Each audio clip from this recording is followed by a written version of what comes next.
Good morning, students.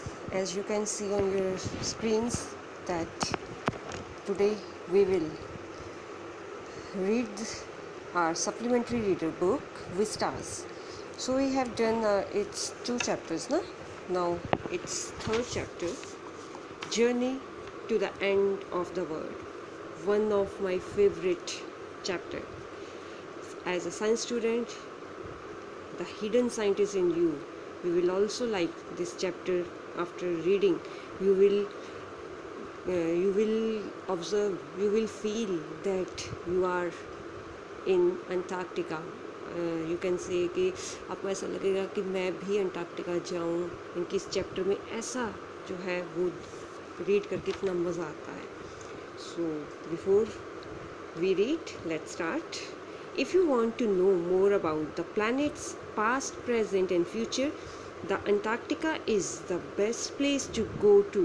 Bon Voyage.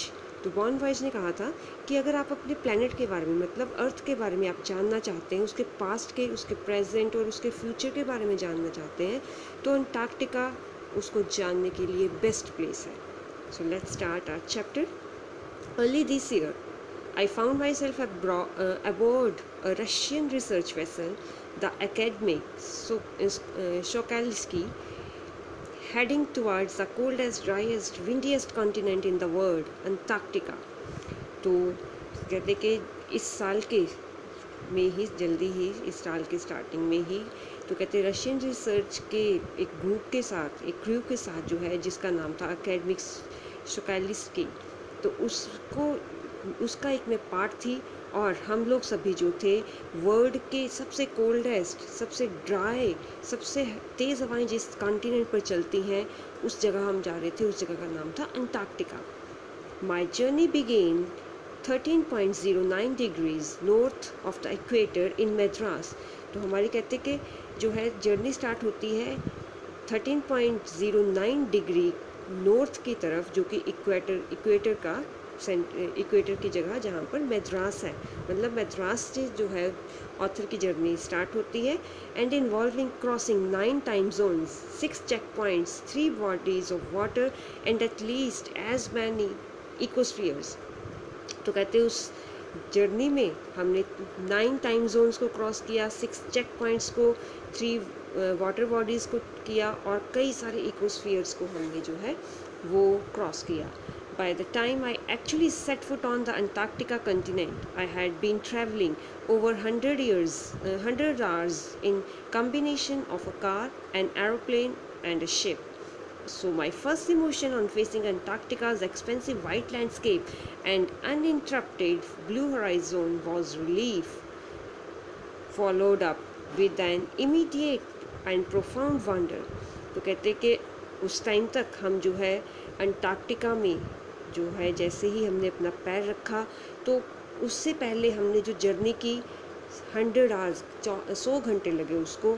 बीच में car में भी गए, 100 घंटे की कार की जर्नी भी थी, एरोप्लेन की जर्नी भी थी और शिप की जर्नी भी थी. तो इन सभी के बाद कहते जैसे ही मैंने अपना पहला कदम जो है उस कॉन्टिनेंट पर, अंटार्कटिका पर रखा, तो अंटार्कटिका का जो वाइट लैंडस्केप था, मतलब चारों तरफ वाइट चादर, मतलब बर्फ़ ही बर्फ़ थी. और ब्लू हॉराइज़न वाज रिलीफ. हॉराइज़न या हॉरिज़न, दोनों में से कुछ भी बोल सकते हैं. तो हॉराइज़न जो है वो ऐसा पॉइंट होता है जैसे जहाँ पर हम समुद्र पर हम देखते हैं ना, समुद्र के दूर पार तक देखते हैं, तो जहाँ पर हमें आसमान और धरती जो है वो आपस में मिलते हुए जहाँ पर नज़र आते हैं, तो वो पॉइंट जो है वो हमारा होराइज़न हो जाता है. तो कहते हैं होराइज़न पर वो सब कुछ देखकर जो है, कहते हमें बहुत ज़्यादा मुझे रिलीफ मिला. और साथ के साथ मैं बहुत ही ज़्यादा हैरान हो रही थी ये सब कुछ देखकर. Wonder at its immensity, its isolation, but mainly at how there could ever have been a time when India and Antarctica were part of the same landmass. कहते हैरान इसलिए हो रही थी कि दूर दूर तक वो वाइट चादर ओढ़े जो है अंटार्कटिका खड़ा था और जो टोटली आइसोलेट था. आइसोलेशन आजकल तो वर्ड आपको समझ आ ही गया होगा. आइसोलेशन मीन्स कि आपको बिल्कुल अलग रखा हुआ था. और ये सोचकर मुझे सबसे ज़्यादा हैरानी हो रही थी कि अंटार्कटिका और इंडिया किसी टाइम में, किसी ज़माने में एक ही पार्ट थे, एक ही कॉन्टिनेंट के पार्ट थे, मतलब वो उनकी जियोग्राफिकल कंडीशंस जो थी वो सेम थी। नेक्स्ट पार्ट ऑफ हिस्ट्री, तो थोड़े हिस्ट्री के बारे में जानते हैं। 650 million years ago, a giant amalgamated southern supercontinent Gondwana did indeed exist, centered roughly around the present day Antarctica। तो कहते हैं कि आज से 650 मिलियन ईयर्स एगो तो एक बहुत ही बड़ा सदर्न कॉन्टिनेंट था, साउथ की तरफ कोई कॉन्टिनेंट था, सुपर कॉन्टिनेंट, और वो था गोंडवाना, उसको नाम था। और आज जो है मतलब कि जो प्रेजेंट डे में जो है अंटार्कटिका उसका सेंटर प्लेस है। Things were quite different then, और उस टाइम जो है वो जो चीज़ें थी बिल्कुल डिफरेंट थी। Humans hadn't arrived on the globe scene, तो अभी दुनिया में ह्यूमन्स नहीं आए थे। And the climate was much warmer, hosting a huge variety of flora and fauna. तो अभी मौसम भी बहुत गर्म था, लेकिन वहाँ पर फ्लोरा और फौना मतलब वनस्पति, प्लांट्स और एनिमल्स, कई तरह के वहाँ पर वैरायटी थी। For 500 million years, Gondwana thrived, but around the time when the dinosaurs were wiped out and the age of the mammals got underway, the landmass was forced to separate into countries, shaping the globe much as we know it today. 500 million years तक जो है गोंडवाना वैसे का वैसा ही रहा। फिर उसके बाद जैसे ही डायनासोर्स जो हैं वो अर्थ से ख़त्म हुए, एक्सटिंक्ट हुए, तो उस डायनासोर्स के बाद मैमल्स का वर्ड जो है, मैमल्स की एज, मैमल्स का टाइम जो है वो आया। और लैंड मास जो थे, मतलब वो जो सुपर कॉन्टिनेंट था, जो जहाँ पर सातों के सातों कॉन्टिनेंट्स जो थे, 7 कॉन्टिनेंट्स हैं ना हमारे, तो वो सारे के सारे धीरे धीरे धीरे अलग होने लगे और डिफरेंट कंट्रीज़ जो थी वो बनने लगी। और आज वाली शेप जो है, आज जैसे 7 कॉन्टिनेंट्स हैं हमारे, तो आज की कॉन्टिनेंट्स की शेप जो है वो उसने ले ली। आज भी पता है आपको कि हल्के हल्के से, बिल्कुल माइनर से जो है ये हिले जा रहे हैं डे बाय डे कॉन्टिनेंट्स जो है। और आगे पता नहीं इसके बारे में, क्योंकि जो हमारी टेक्टोनिक प्लेट्स है ना, साइंस में पढ़ोगे आप लोग, तो पढ़ा भी है आप लोगों ने पिछली क्लासेस में कि टेक्टोनिक प्लेट्स जो धीरे धीरे हमारी मूव करती जा रही हैं। चलो anyhow, it's not our part of lesson, लेकिन फिर भी इसके बारे में नॉलेज एज जितनी ज़्यादा ले सको अच्छी है, ठीक है। To visit Antarctica now is to be a part of that history. तो आज अगर हम अंटार्कटिका को विज़िट करते हैं तो ये हिस्ट्री का ही पार्ट मानो अपने आप को, कि आप हिस्ट्री में जा रहे हो, मतलब कि उसी वे में, उसी एरिया में, उसी टाइम जोन में जा रहे हो जहाँ पर 550 साल पहले, 500 मिलियन ईयर्स एगो पहले वहाँ पर टाइम था। To get a grasp of where we have come from and where we could possibly be heading.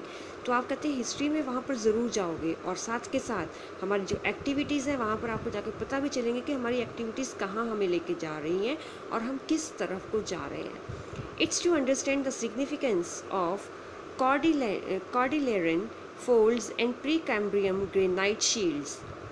तो साथ के साथ आपको ये भी पता चलेगा कि जो कॉर्डिलेरन फोल्ड्स हैं, मतलब जो अर्थ के नीचे, आपको पता है ना कि कई सारे फोल्ड्स हैं, रॉक्स के, माउंटेन्स के कई सारे रॉक बेड्स हैं, तो वो जो है फोल्ड्स जो है, और प्री कैम्ब्रियम ग्रेनाइट शील्ड्स के कैसे कैसे हमें शील्ड जो है अलग अलग चीज़ों ने शील्ड किया हुआ है, जैसे कि ozone and carbon, evolution and extinction, कि ओजोन है और कार्बन है, कैसे इंटरलिंक्ड है, इवोल्यूशन है, और अगर इवोल्यूशन है तो वहाँ पर कुछ ना कुछ एक्सटिंक्ट भी होगा। Okay, when you think about all that can happen in a million years, it can get pretty mind boggling imagine. तो कहते कि when you think all about that, कि जब आप सब भी चीज़ों के बारे में सोचोगे कि मिलियन ईयर्स पहले ऐसा था, तो आपको कई सारे आपके माइंड में जो है थिंग्स जो है वो आएंगी। Imagine India pushing northwards, jamming against Asia to buckle its crust and form the Himalayas। तो हिमालयस कैसे बने कि इंडिया जो है नॉर्थ की तरफ को जो है वो पुश होता गया और एशिया के साथ जाके बिल्कुल जैम हो गया, मतलब एक तरह से बकल्ड हो गया उसकी क्रस्ट, और हिमालयस बन गए। South America drifting off to join North America, opening up the drag passage to create a cold circumpolar current। keeping Antarctica frigid, desolate and at the bottom of the world. तो फिर south America drift होता गया, move होता गया north America की तरफ, और एक हल्का सा पैसेज, ड्रैग पैसेज जिसे हम बोलते हैं कि वो बन गया, जहाँ से ठंडी हवाएं जो हैं वो चलती हैं, और जिस कारण अंटार्कटिका बिल्कुल ठंडा है, बिल्कुल अलग है और दुनिया के बिल्कुल बॉटम में है, कॉर्नर में है. For a sun worshipping South Indian like myself, 2 weeks in a place where 90% of the Earth's total ice volumes are stored is a chilling prospect, not just for circulatory and metabolic functions but also for the imagination. और कहते हैं सन के जो south Indians जो है ना वो सन को बहुत ज़्यादा मानते हैं. तो तिशानी दोशी भी जो है वो साउथ इंडियन है. तो कहते हैं कि साउथ इंडियन होने के कारण जो है, कहते हैं 90% जो अर्थ का टोटल वॉल्यूम है आइस का, वो कहते हैं बहुत ही ज़्यादा कहेंगे चिलिंग प्रॉस्पेक्ट है, मतलब कि ठंड जमाने वाली है. और साउथ इंडिया में तो पता ही है आपको, ठंड तो बिल्कुल होती ही नहीं है. तो कहते हैं इससे सोचो कि मुझे कितना ज़्यादा प्रॉब्लम फेस करना पड़ा होगा. It's like walking into a giant ping pong ball divide of human markers. तो कहते हैं ऐसा लग रहा था कि एक बड़ी सी बर्फ़ की जो है वाइट कलर की जो है पिंग पोंग बॉल जो है वो बनी हुई है, जैसे बॉल्स के साथ खेलते हैं ना डॉग्स वगैरह, that is ping pong ball ना. तो कहते हैं ऐसी बॉल जहाँ पर ह्यूमन जो है, क्योंकि वहाँ पर कोई ह्यूमन्स नहीं रहते हैं ना अंटार्कटिका पर. No trees, billboards, buildings. तो कहते कोई ट्रीज़ नहीं है, कोई बड़ी बड़ी सी बिल्डिंग नहीं है. You loss all earthly sense of perspective and time है. कोई अर्थ की चीज़ें आपको वहाँ पर नहीं मिलेंगी, कोई टाइम का नहीं आपको पता चलेगा. The visual scale ranges from the microscopic to the mighty midges and mites to blue whales and icebergs as big as countries. तो आपको वहाँ पर जो है कि माइक्रोस्कोपिक से मतलब छोटी से छोटी चीज़ से लेकर बड़ी बड़ी चीज़ों तक, माइट्स जैसे है, ब्लू वेल्स आपको वहाँ पर मिलेंगी, और बड़ी बड़ी से आइसबर्ग्स जो हैं वहाँ पर आपको मिलेंगी, जो कि कंट्री से भी बड़े हैं. और सबसे बड़ा जिसका साइज़ है वो बेल्जियम की कंट्री है ना, उतना बड़ा आइसबर्ग जो है वहाँ पर मिला है. Days go on and on in surreal 24-hour austral summer light and a ubiquitous silence interrupted only by the occasional avalanches or calving ice sheet concretes the place. तो कहते हैं कि डेज वहाँ पर जाते रहते हैं, चलते रहते हैं, कई 24 घंटे ऐसे बीतते रहते हैं. समर की लाइट वहाँ पर पड़ती रहती है, चारों तरफ सन्नाटा है, बिना कोई सन्नाटे के वहाँ पर कोई आवाज़ नहीं है, कोई ट्रैफिक नहीं है. लेकिन कभी कभी एलवेंचेस मतलब चट्टान, जो बर्फ़ की चट्टान टूटती है ना, उसका शोर शराबा वहाँ पर जो है वो हमें मिल जाता है. It's an immersion that will force you to place yourself in the context of the earth's geographical history. और यही फिर आपको बताता है कि आपकी जियोग्राफिकल हिस्ट्री जो है वो कैसे आप उसको वहाँ पर फील कर सकते हैं. And for humans the prognosis isn't good. और वहाँ पर हम जाके पता लगा सकते हैं कि जो हमारी एक्टिविटीज़ हैं वो हमारे लिए अच्छी नहीं है, हम एक अच्छी जगह पर शिफ्ट नहीं हो रहे हैं, हमारी एक्टिविटीज़ हमें अच्छा नहीं दिखा रही हैं, अच्छी जगह नहीं लेके जा रही, हमारा अच्छा फ्यूचर नहीं बना रही हैं. ठीक है, तो यहाँ तक ठीक है आज के लिए. ठीक है, नेक्स्ट लेक्चर में फिर हम जो है वो आगे करेंगे. Till then, stay home, stay safe, take care of yourself and your family, and study hard. Bye-bye.